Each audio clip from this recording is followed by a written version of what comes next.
Kyllä ollaan nyt päästy kotiisiin porukalla tekemään jotakin niin hauskaa, että paljon tämän hauskempaa ei voi housut jalassa aikuinen mies tehdä. Maastopyöräillään täällä Tahkon maisemissa. Asia on niin, että reitti on tällä hetkellä todella kivinen ja pyöräselästä puhuttiin juuri. Antti painaa eilen ja tuun perässä. Kolahti myös reisi johonkin terävään sillä lailla, että tuli avohaava.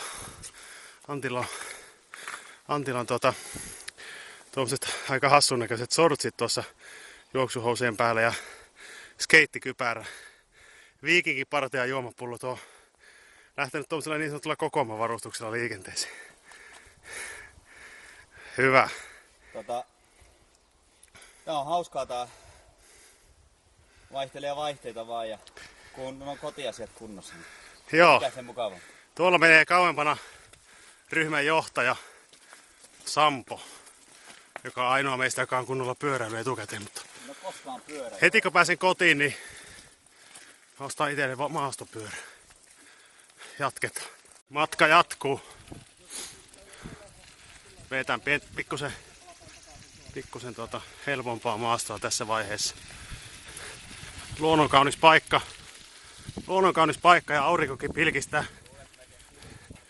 Just sanoin tuossa pojille, että olisi mukava lähteä tänne joskus hyvällä porukalla. No niin, ensimmäistä kertaa maastopyöräreitillä polkemassa ja 2 tuommoista huonompi kuntoista kaveria vetää eilen, niin joutuu itse vähän himmaille, niin on aikaa toisella käydä kuvata pientä videon pätkää. Täytyy sanoa, että yllättävän rankkaa puuhaa tämä on pakko pitää katse välillä tiessä, kun vasen käsi ohjaa pelkästään pyörää ja juurakkoa ja kivikkoa on pari isompaa mäkeä tultu ylös ja nyt me käytiin tekemässä tämmönen ketunlenkki tässä, kun meillä Antti sijoittui 3. semmoisessa suunnistuskilpailussa, mutta nyt se ei osaa tulkita karttaa. Eksytti meidät tänne. Mutta eiköhän me vielä kotiin selvitä. Nyt pysähdyttiin tutkimaan karttoja. Täällä on 3-4-5 kilometriä ajettu ja miehet on eksynyt. Sampon pyörä on tuossa levällään. Varokaa kelkkoja lukee kylteissä ja niitä päristelee ohi tässä vähän väliin.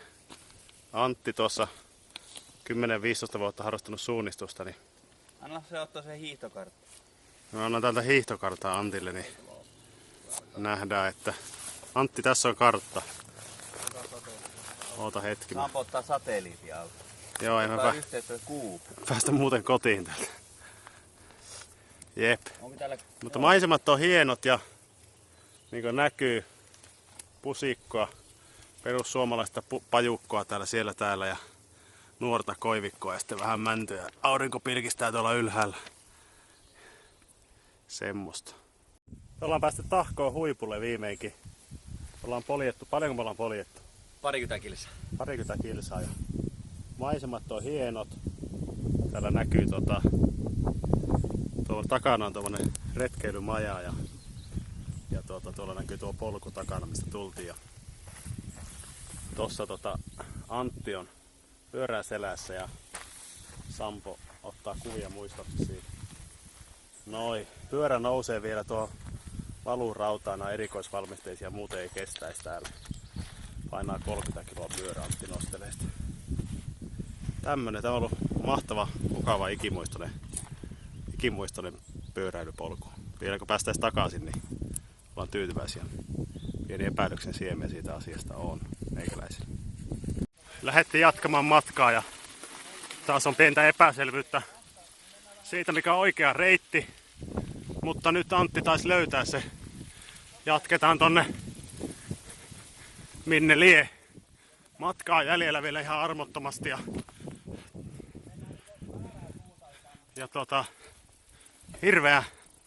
hirveän hankala on polkea täällä, mutta yhdellä kädellä, mutta eiköhän se tästä. Kohta kaadutaan. Pakko ottaa vähän vettä, kohta alkaa olla kurkku kuiva kuin Sahara. Reitit on tämmösiä, vaihtelee hirveän paljon. Sanoin, että nyt on rankat maasta. Täällä on Anttikin väsähtänyt polun varteen. Ei enää ole enää leikintekoa tämä kivikko. Nousua ja laskua. Ja onneksi siellä tulee Sampo, joka osaa pyöräillä. Näistä mennä. Eikä meidät. No niin, tätä pätkää ei editoitu ollenkaan. Morjens. Paljonko meillä on nyt takana? 8-9. Joo, Onko sulla kepsi päällä? on. Mulla on täällä. Me katsotaan reitti sitten myöhemmin. Fiilistellään tuolla saunassa. On tää ollut rankkaa kyllä. Ei ole Hyvä ilma sattuu kuitenkin. Vanha taivas näkyy. On. Aivan niinku. Sopiva 10 astetta lämmintä. Ei tätä paljon tämän lämpimässä voisi tehdä edes. Ravintola Kaisalasta kun lähdettiin, niin siitä ollaan joku 1,5 tuntia poljettu. Ei 3, niin kuin minä äsken kuvittelin. Joo. Mutta kuitenkin tässä Reitti on... on vaihdellut kyllä. On ollut hyvin monenlaista maastoa. Että aivan kivikkolouhikkoa. Kivirakkaa ollut. Sitten on ollut tommoista niinku lehtometsän läpi menevää polkua. Joo, sellaista vettynyttä polkua, suota melkein. Sitten on ihan tiepätkää. Tässähän nyt ollaan. Sitten latupohjaa on mennyt paljon. Joo, ja sitten korkeuserot on ollut jyrkkiä ylämäki ja jyrkkiä alamäki on ollut tosi raskaita. Tämä saattaa itse asiassa olla latupohja tämä. Tämä voi olla, tässä ei ole valaisuutta kyllä. Nyt tultiin tämä mäki tästä viimeksi. Eihän sitä pysty nyt mitenkään videolla näyttää, mutta olisiko 10% jopa nousua tuossa. Poljettiin koko matka ykkösellä. Joo, se ei videolla näy, mutta tosiaan reisissä tuntuu. Niin, siellä se näkyykin sitten huomenna.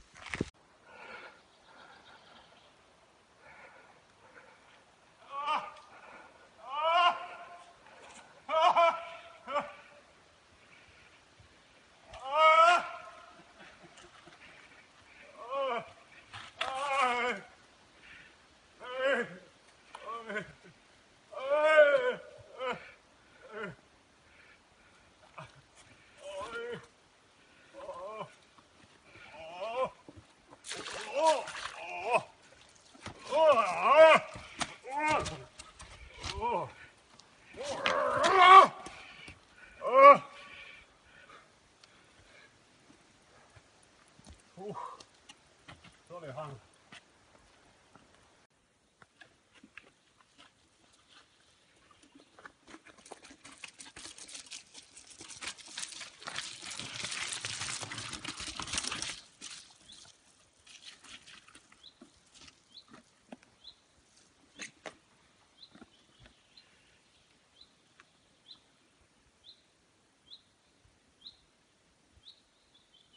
Nyt on reitin vaikea alamäki. Saa nähdä miten Sampo ja Antti selviytyy. Tässä on pitkospuita jatkuu sitten. Tulkaa vai! Kävi itelle niin, että kaaduin tossa ja jouduin taluttaa. On toi niin vaikea toi aloittelijalle tuo kivikko. Se on niin jyrkkä. Sieltä tulee Antti. Miten käy? Mä kaaduin siinä kivikossa. Ihan kunnolla. Tosi vaikea.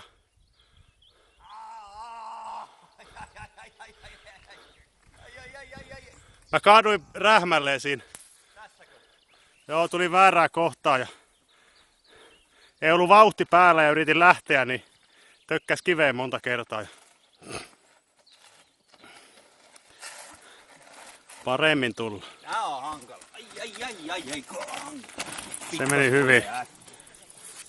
Antti tuli melkein ykkösellä, mä jouduin taluttaa. Siitä vaan. Sampo tulee vielä. Tää on jo tosi vaikea. Ei mulla ei kestä kantti tulla tätä alas. Mäkin talutin. Joo. Antti tuli vaikeampaa. Antti tuliko se on taitavampi? Kyllä. Kuin minä. Sä et tullut, kun sä et halunnut näyttää ylpeältä. Kiitos. Niin, pieni tauko saatiin tässä viimeinkin aikaiseksi ja siinä makkarat kärisee. Hiiloksella Antin puukolla, jonka se on saanut, se oli B-spade-armeijassa, ei uskoissuojeluskuntaa henkisestä kaverista, niin saanut kuitenkin semmoisen, oliko se palkinto, minkä sä oot saanut? Näytätkö mitä siinä lukee siinä? Joo, mielelläni. Tässä lukee Antti. 31.12.1999, eli sehän on vuosituhannen viimeinen päivä, niin kuin Otto tuossa hyvin sen huomasi. Tuossa on sitten lyhenne LAPITR. LAPITR. Eli Lapin ilmatorjunta kautta Ruokala. Eli Ruokalan tädit ovat lahjoneet minut hyvästä tämmöisestä pöhinästä siinä salaatin teossa ja perunateatterissa. Päästiin kuitenkin tauolle. Joo, me ollaan tässä Rahasmäessä, kun me ollaan nyt. Tuossa on Rahasmäen louhos, joka on lakkautettu. Joo, siellä se näkyy, tuommoinen lampi on siellä. Siitä voi uskaliaammat roikassa tuolta. Jos on elämään kyllästynyt, voi hypätä tuolta kallion päälle, mutta ei kannata. Tuupa tänne, niin please follow me. Joo. Varo, siinä on tommonen. Pieni nousu. Tämä on Tahkoon ylpeys. Tässä me näemme neoliittiselta aikakaudelta erilaiset kerrostumat siinä, kuinka se hyvin sulautuu, suorastaan nuolee vettä, mikä siinä on tässä lampi. Tämä on hyvin kirkas vetinen, täällä on kaloja paljon. Kiintoisaa. Joo. Tässä jos on tarkkana, niin puukolla voi pyydystää jonkun hauen rannan. Joo, on muuten todella kirkasvetinen, täytyy sanoa. Täytyy sanoa katsojillekin, että oho, ensin lumpsahtaa sinne, kun en kattonut. Mutta todella. Tuolla rantavidikossa, kato, pari niittykirvistä pyörii tuolla. Joo. Näetkö sä? Joo. Joo, tuolla kato, se ottaa pikkusen Pikkus. lähtee. Tämä on upea paikka, täytyy sanoa. Tässä olisi mukava pulahtaa, jos olisi lämmin ilma. Joo, mitähän tästä on louhittu? En tiedä. Nikkeliä, kuparia. Varmaan niin uraania. Joo. Ihmekö tuo Sampo loistaa tuolla vähän niin kuin ihmeellisen sinisen. No, tässä on radioaktiivista säteilyä. Tuo on hyvin vaarallinen paikka. Joo, tuolla on puusee sitten, jos tulee oikein. Joo, pitää käydä sielläkin tässä matkalla. Mutta meillä on vielä 7 kilometriä matkaa suunnilleen tuonne Tahkolle pyörän palautukseen. Ja Tää on AIV. Artturi Iivari Virtanen. Joo, se on keksinyt tämä. Säilöntärehu. Me lähden juomaan tämä. Joo. Mä lähden saunan pessuun.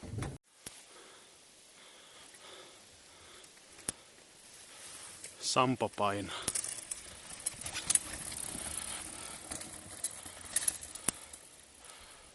Viimeisiä vedellään. Viimeisiä ylämäkiä tässä työnnellään ja täytyy sanoa, että valittiin aloittelijoiksi aika vaikea reitti, jossa oli paljon mustalla merkittyä mäkeä. Voin sanoa, että jalatkin alkaa huutaa jo vähän hoosiannaa pikkuhiljaa. Matkaa jo enää 1,7 kilometriä. Näkymät on silti upeat tonne toiselle puolelle järveen. Mutta loppumatka menee joutuisasti. No niin. Ollaan Vuokraamon pihalla ja parikympin lenkki maastossa takana. Kiitos ja anteeksi. Mulla on niskat ihan jumissa. Hampaat tänä säässä. Mulla on niskat ihan jumissa. Tästä saunan kautta syömään ja Sampo maansa myynyt sillä, että oli äsken käsillä suonenveto. Eikö ramppas jalat? Ramppaa. Joo. Mikä täällä haisee? En tiedä. Olisiko grillimakkara?